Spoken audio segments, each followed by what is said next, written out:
तो आज हमारे साथ स्टूडेंट हैं, उनके साथ में पेरेंट हैं। इनका सक्सेसफुली एमबीबीएस इन रोमानिया का वीजा आया है और रोमानिया में बहुत जल्द ये ट्रैवल करेंगे। तो ये हमारे दिल्ली ऑफिस से सारा केस प्रोसेस हुआ था। दिल्ली के अंदर हमारा ऑफिस है। तो इनसे हम कंप्लीट डिस्कस करेंगे इनकी जर्नी हमारे साथ कैसी रही है और उसके अंदर क्या क्या ऑब्स्टेकल्स आई हैं। और बाकी जो बच्चे हैं हमारे फर्दर क्या प्रिकॉशंस लें जिन्होंने एमबीबीएस के लिए रोमानिया या किसी भी कंट्री में जाना हो। तो सबसे पहले मैं आप दोनों का स्वागत करता हूं इस यूम मीटिंग में। मेरी तरफ से आप दोनों को नमन है, नमस्कार है। नमस्कार नमस्कार सर। सर। नमस्कार। तो हमारे दिल्ली ऑफिस के जो मैनेजर हैं उन्होंने भी ज्वाइन कर लिया है, वो भी साथ में आ रहे हैं, दीपक जी। तो सबसे पहले सर मैं आपसे ये पूछूंगा कि आप कौन सी स्टेट के रहने वाले हैं? सर दिल्ली। दिल्ली की ही है रहने वाले, बहुत अच्छा है। तो दिल्ली के रहने वाले हैं तो हमारे बारे में कहाँ से पता चला था आपको? सर यूट्यूब से पता चला था। यूट्यूब से पता चला था। तो कितने टाइम से हमारी वीडियोस देख रहे हैं यूट्यूब पे? और भी बहुत सारे वीडियोस डालते हैं, रोमानिया की भी डालते हैं, अनदर कंट्रीज की भी डालते हैं। तो हमारे ऊपर ऐसा कैसे ट्रस्ट आ गया है? इवन आप दिल्ली ऑफिस में हमारे रेगुलर आते भी होंगे, आए भी होंगे, विजिट भी की होगी। वहां तो बंदा भी एक ही काम करने वाला है, छोटा सा ऑफिस रखा हुआ है, और आपने लाखों रुपए लगाने थे। तो आपको ऐसे कैसे ट्रस्ट आ गया कि आपने जो अपना केस था हमारे थ्रू करवाना? सर नॉलेज देख के आ गया था सर। पहले हम पिछले साल अगस्त में आए थे। ठीक है। फिर दोबारा हम फरवरी में केस दिया आपको सर, फरवरी में। फिर ठीक उसके है। बाद आ गया। तो पहले भी किसी कंट्री में आपने ट्राई किया एमबीबीएस के लिए? सर मैं एक साल यूक्रेन गया था। अच्छा, यूक्रेन से रिटर्न स्टूडेंट हैं। ठीक ठीक ठीक, समझ आ गया। तो यूक्रेन में भी गए थे। यूक्रेन जाने से पहले कभी नहीं हमारे बारे में पता चला था आपको जब यूक्रेन गए थे? नहीं सर। जब आने के बाद पता चला। तो यूक्रेन से यस सर। आने के बाद आपने हमें क्यों कांटेक्ट नहीं किया? यूक्रेन में आने के बाद भी हमने कुछ स्टूडेंट्स को हंगेरियन स्टाइपेंडियन प्रोग्राम में भी भेजे हैं, बच्चे जो फ्री में उनको हंगरी के अंदर स्टडी भी थी, इवन उनकी स्कॉलरशिप भी था। तो आपने वहां पे क्यों नहीं ट्राई किया हमसे पहले? तो सर निकल। उस टाइम हम वेट कर रहे थे कि हाँ कुछ कोर्ट का डिसीजन आएगा या कुछ आएगा, तो तब तक लेट हो चुका था। तो आप मेरी ना तब की वीडियो उठाकर देख लीजिए। जो बच्चे इफेक्टेड थे यूक्रेन से आकर, उन्होंने कोर्ट के अंदर केस डाला कि यहाँ की जो इंडियन गवर्नमेंट है हमें कोई रिलीफ दे, या एनएमसी हमें कोई रिलीफ दे। मैंने उस टाइम भी बताया था कोर्ट कचहरियों के केसेस में कोई रिजल्ट नहीं मिलेगा और बच्चे का अपना कैरियर स्पॉइल होगा। यहाँ पर कितनी पेंडेंसी पड़ी हुई है, और एक बच्चे को रिलीफ देते हैं तो उनको बहुत सारे बच्चों को ये देनी पड़नी थी। तो मिली किसी को रिलीफ पैसे?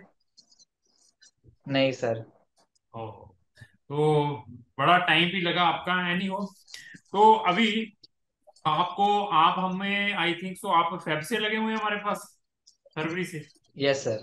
तो यस आप सर। आपके टेंथ में कितने परसेंटेज हैं? सर 70%। ते ट्वेल्थ में? 72.2%। तो कौन से साल में पास हो गए ट्वेल्थ? सर 2021। 2021 में। ठीक ठीक ठीक।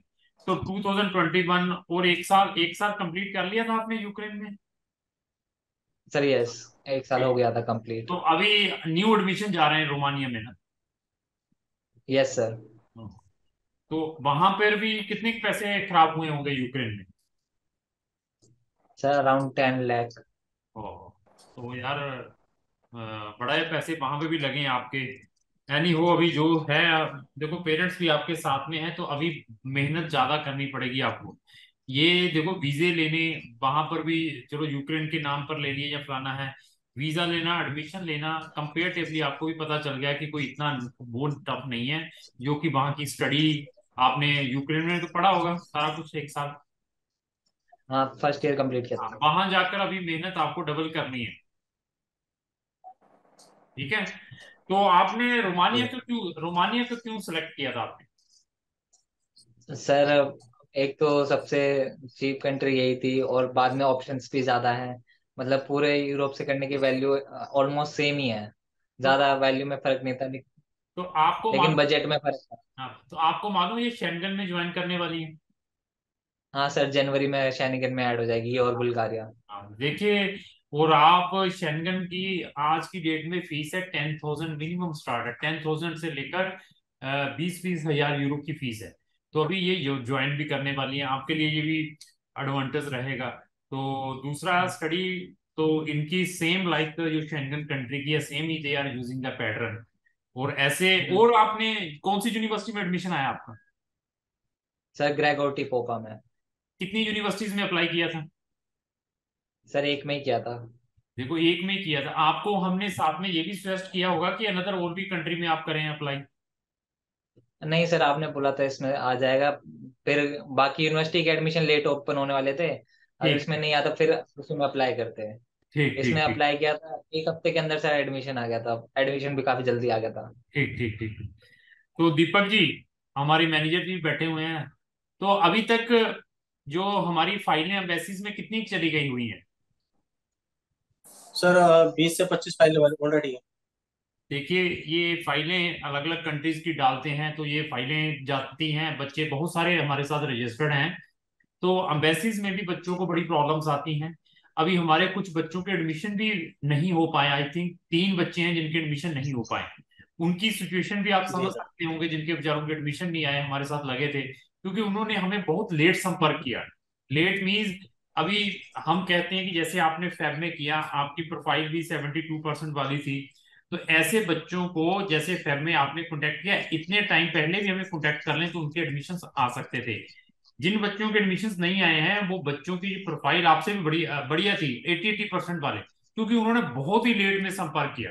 ऑप्शन ही 2 यूनिवर्सिटीज के बचे हुए थे, उनमें भी उनका एडमिशन नहीं आ पाया। और रोमानिया के अंदर ऑलरेडी बहुत सारा रश हो चुका है ड्यू टू यूक्रेन बंद होने के कारण।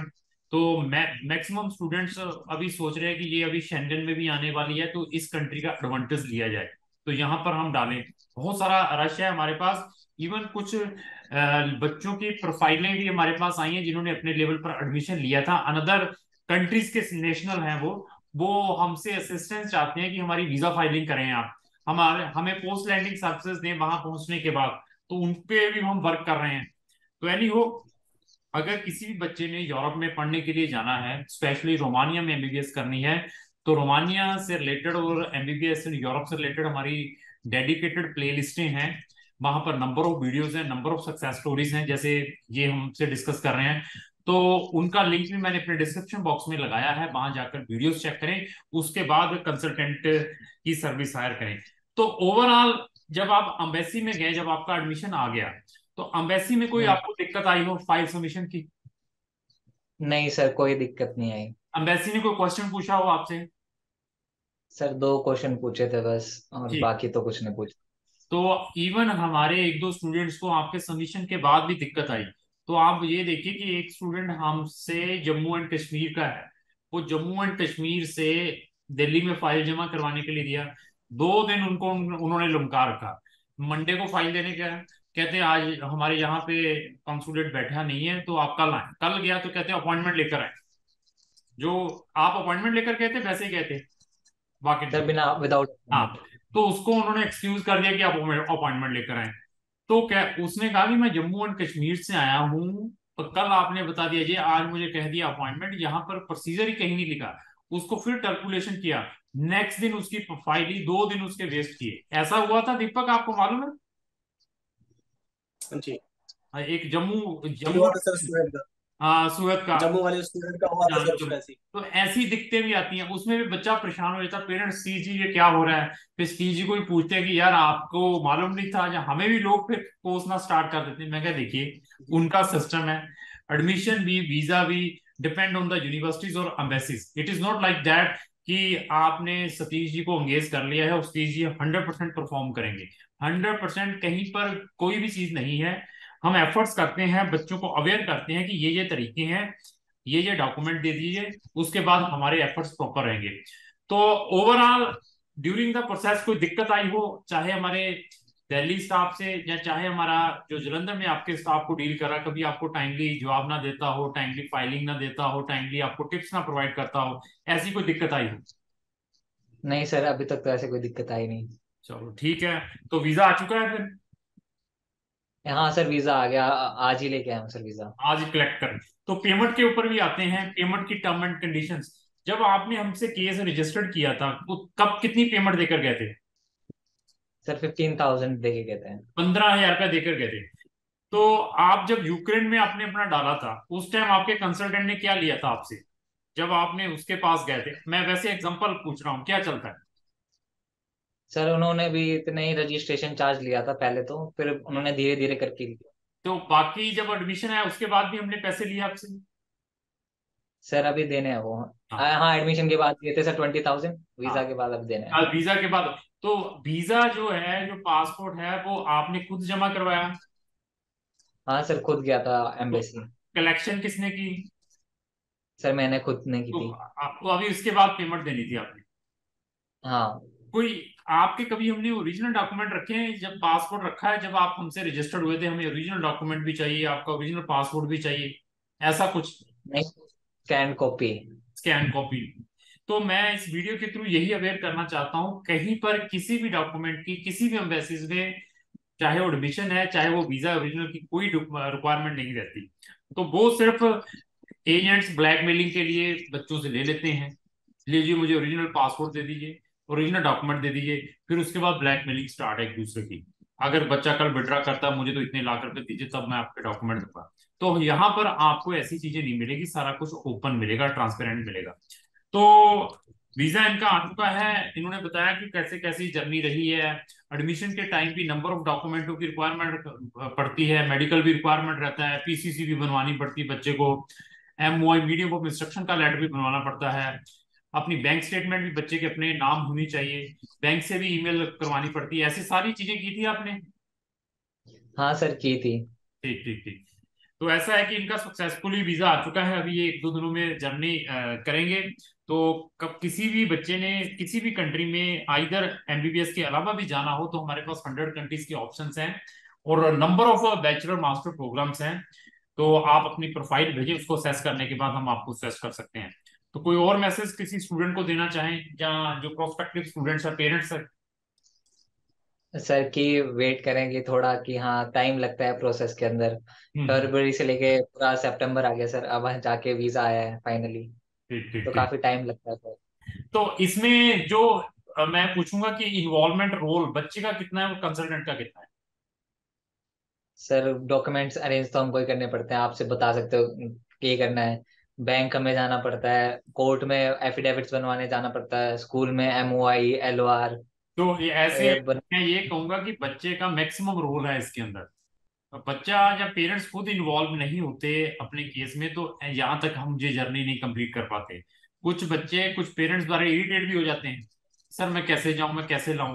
तो ये चीजें जो बच्चे ने करनी है वो बच्चे को ही करनी पड़ेंगी, जो हमारे एंड पर है वो हम करते हैं। तो ऐसे है कि पेशेंस से चलेंगे तो आपको हर एक रिजल्ट अच्छे मिलेंगे। तो ठीक है सर, इसको क्लोज करते हैं। बहुत अच्छा लगा आपसे बात करके आप दोनों से सर। ठीक है सर, थैंक यू। धन्यवाद, थैंक थैंक यू, यू। नमस्कार।